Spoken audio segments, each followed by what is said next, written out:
Halo, jumpa lagi di materi kali ini kita membahas mengenai kecerdasan bisnis. Kita ingin menggali lagi lebih mengenai data warehouse, lebih detail ke anatomi dan arsitekturnya dari makhluk yang namanya data warehouse. Bagi yang belum tahu data warehouse itu apa, gudang data atau apa tuh, datanya diapain ya, bisa lihat materi yang sebelumnya ya. Oke, anatomi data warehouse. Jadi data warehouse ini ya diterapkan dengan ter, setidaknya terdiri dari tiga anatomi. Nah, ya. Anatominya seperti apa? Yang pertama, anatomi yang berdasarkan fungsionalnya. Ya, maksudnya bagaimana anatomi berdasarkan fungsionalnya? Ya, jadi di sini data warehouse-nya ini dikelompokkan sesuai dengan fungsi-fungsinya.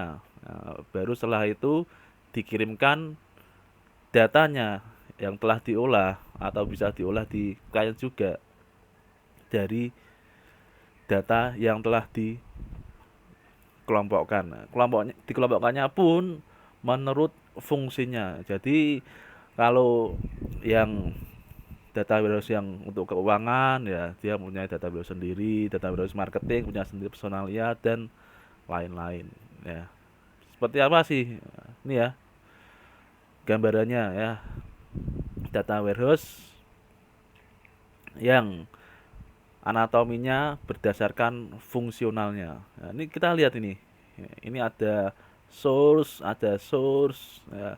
Di sini fungsional database ya. Kemudian ada lagi source, jadikan data warehouse baru dikirim ke klien ya, baru kirim ke end user ya.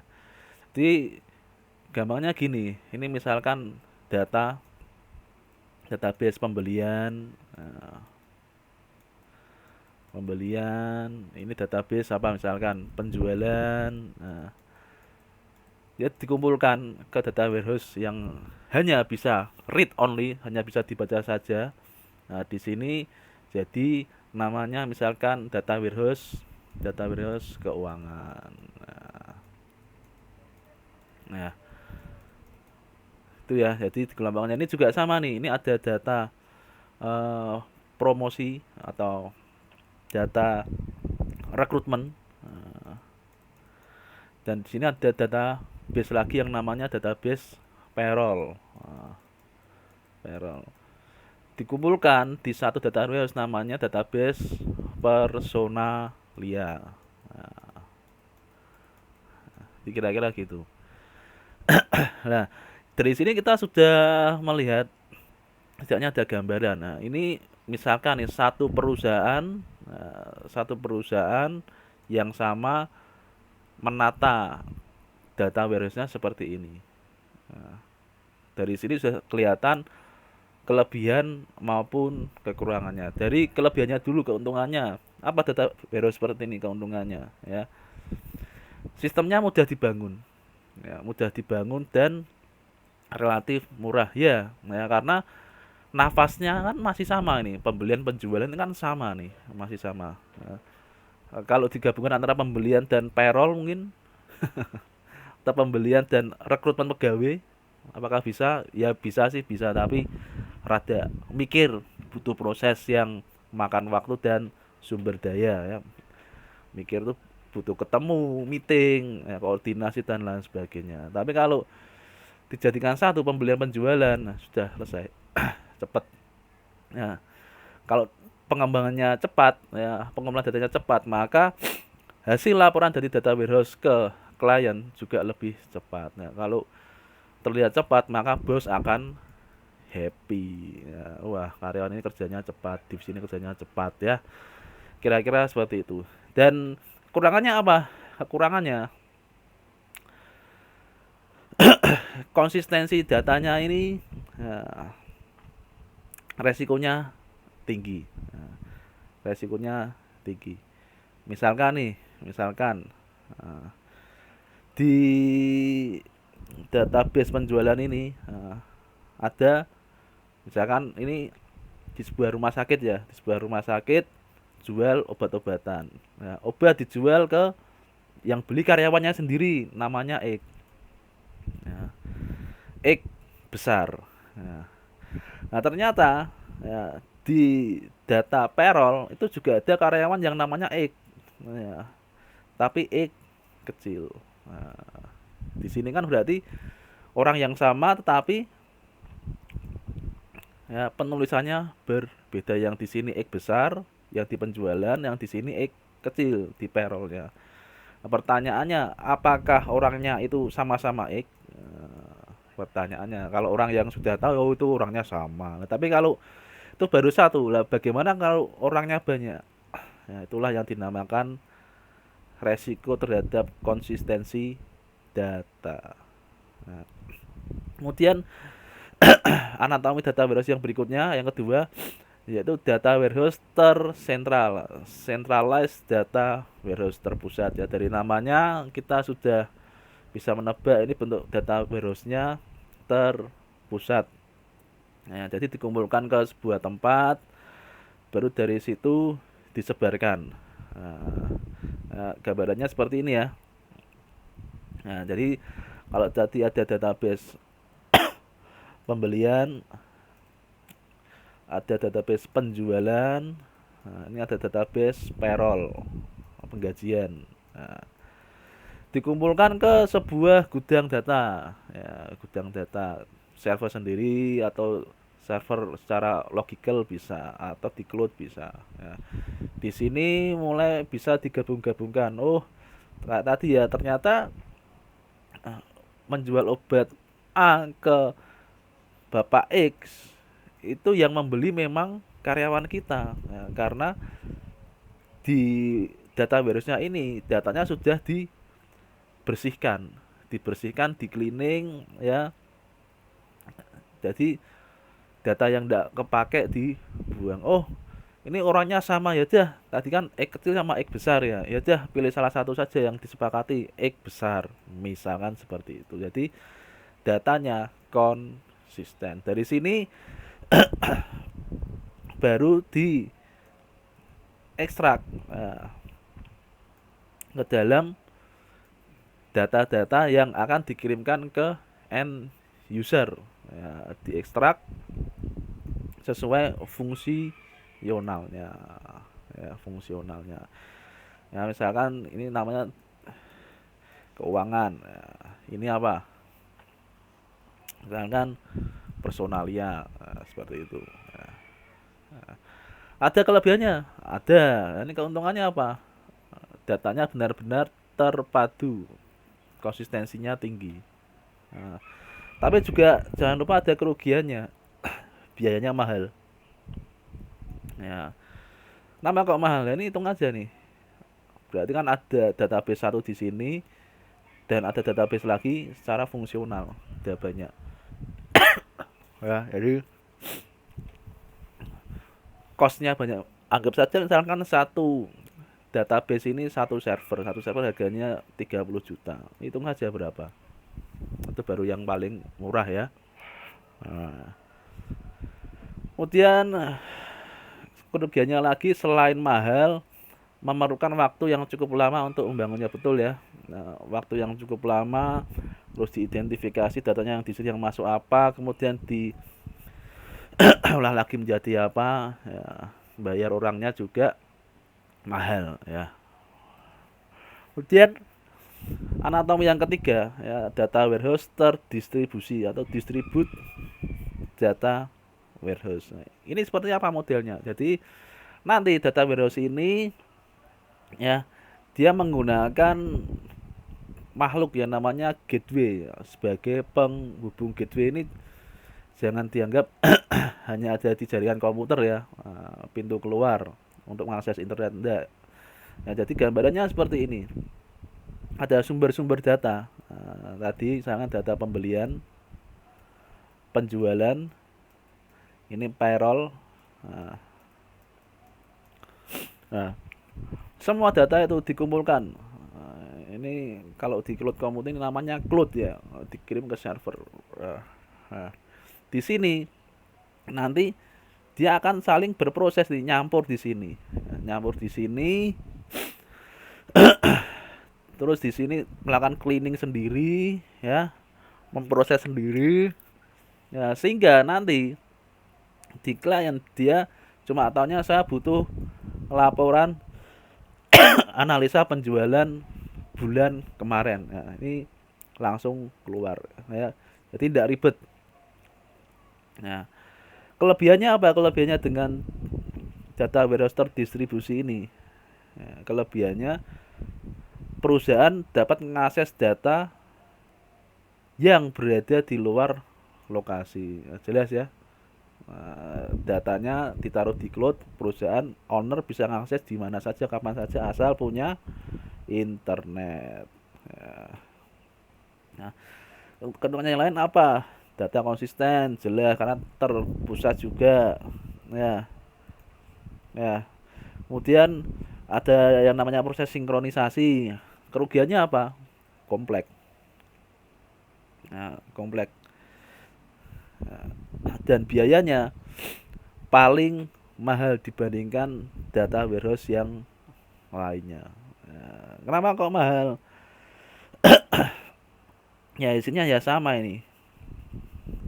Ya, dari data center sentral fungsional ditaruh di cloud. Biayanya paling mahal. Kemudian kita masuk ke arsitektur data warehouse. Ya, arsitektur data warehouse.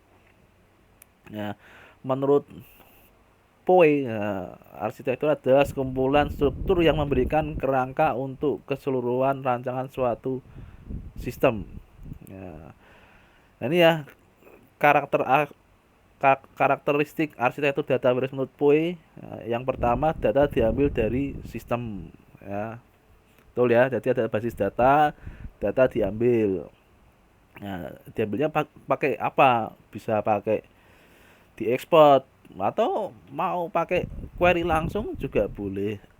Ya, tapi mengingat itu datanya besar ya, kalau saya lebih suka yang diekspor saja, ya, menjadikan file basis data .sql atau ekstensi lainnya lah. Kemudian setelah itu data diintegrasikan ke database yang lain yang akan digunakan untuk data warehouse. Ya, jadi sesuai gambarnya ya, sesuai gambarnya ada database, kemudian diekspor ke database yang lain. Ya, kemudian karena data warehouse terpisah, ya, sifatnya hanya untuk dibaca saja, tidak bisa diedit, ya, tidak bisa diedit. Nah, dan peruntukannya khusus untuk pengambilan keputusan. Nah, kemudian yang keempat, untuk mengakses data warehouse menggunakan aplikasi front end tool. Nah, jadi untuk ini ya, kliennya mau mengakses ini pakai aplikasi. Aplikasinya apa? Nanti ada setelah ini. Ya. Ya. Ini ya arsitekturnya data warehouse. Di sini sumber data bisa dari eksternal, bisa dari basis data internal perusahaan, ya, atau data yang sudah terarsip lama. Kemudian dimasukkan data-data tersebut dimasukkan ke yang namanya data staging, ya, data staging. Kemudian dimasukkan ke penyimpanan data yang lebih besar, ya, di data warehouse ini, ya, di dalamnya mengidentifikasikan metadata. Kalau sudah masuk di data warehouse, setelah itu bisa diproses, ya, diproses menjadi multidimensional database, ya, dan bisa saja dibuat semacam data mart, ya, pasar data. Nah, kalau sudah gini enak, ya, datanya mau diekspor, dikeluarkan menjadi report, laporan ke klien, menggunakan berbagai macam tool, bisa pakai query, bisa pakai tool data mining dan lain sebagainya. Atau yang paling gampang kalau pakai Microsoft bisa pakai Crystal Report ya. Ya, kemudian sumber data yang masuk ke dalam data warehouse dapat dikelompokkan menjadi 4 kategori. Ya, ini ya, yang masuk ke sini. Sumber datanya nih kategorinya apa? Ya, production data ya, data operasional. Kemudian data internal ya, ini spreadsheet pribadi ya, profil pelanggan. Nah, kemudian arsip data, data yang terarsip lama ya. Kemudian eksternal data ya, data demografi daerah Semarang, data demografi Indonesia. Nah, ini gambaran dari Canary, komponen utama dalam sebuah data warehouse ini ya. Tadi ya, source-nya dari data operasional, kemudian di load oleh load manager, dimasukkan ke warehouse manager. Nah, kalau sudah data warehouse-nya ini juga di backup ya, ini yang bikin mahal ya, datanya harus di backup. Nah, setelah itu dikeluarkan menjadi report pakai query manager ya, pakai query manager ya. Yuk kita membahas komponen-komponennya ya. Komponen-komponen utama dalam sebuah data warehouse operasional data sudah kita bahas tadi ya. Data operasional, data penjualan ya, data dari sistem informasi perusahaan ya, operasional data store ya, tempat penyimpanan data operasional terkini ya, operasional data store. Nah, dari sini dikirimkan operasional data store. Kemudian komponen lain yang perlu, ETL manager. ETL manager itu apa? E-nya itu extract, T-nya transform, L-nya loading. Nah, jadi data sebelum masuk ke data warehouse ini ya akan melalui proses yang dinamakan ETL, extract, transfer, loading. Nanti kan kita bahas di materi selanjutnya ya.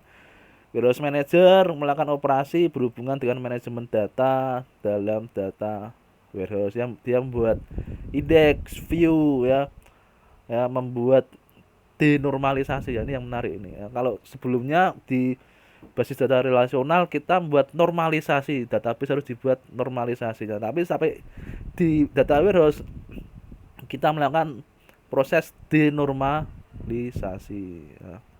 Kebalikannya ya. Kemudian kalau mau dikeluarkan reportingnya ya pakai query manager ya. Kemudian ada yang namanya detail data, ini apa nih? Skema menyimpan skema basis data ya, ini ya detail data nih ya, detail data.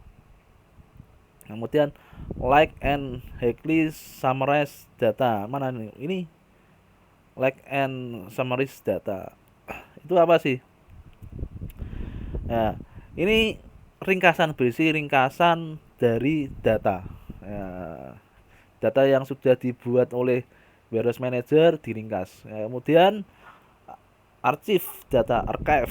Nah, ini apa nih? Nah, menyimpan data detail dan ringkasan data.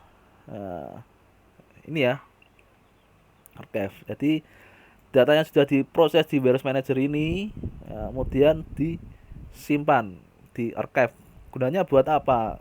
Untuk menaruh file yang sudah lama tidak dipakai. Nah, ini ngirit penyimpanan juga ya. Biasanya archive ini isinya ya tempat penyimpanan dengan kecepatan yang rendah. Ya. Metadata, apa nih metadata? Metadata ini ya. Apa itu metadata? Menyimpan metadata itu adalah datanya data ya, diekstrak tanggal berapa, data ditransfer tanggal berapa. Nah, kemudian end user access tool, mana tuh end user access tool? Nah, ini ya, end user access tool. Nah, ini adalah alat untuk mengakses data warehouse. Nah, tempatnya di komputernya klien. Ngaksesnya pakai apa? Reporting and query tool ya, aplikasi pengembangan ya, pakai OLAP, pakai data mining tool ya. Ini ya, jadi letaknya di sini.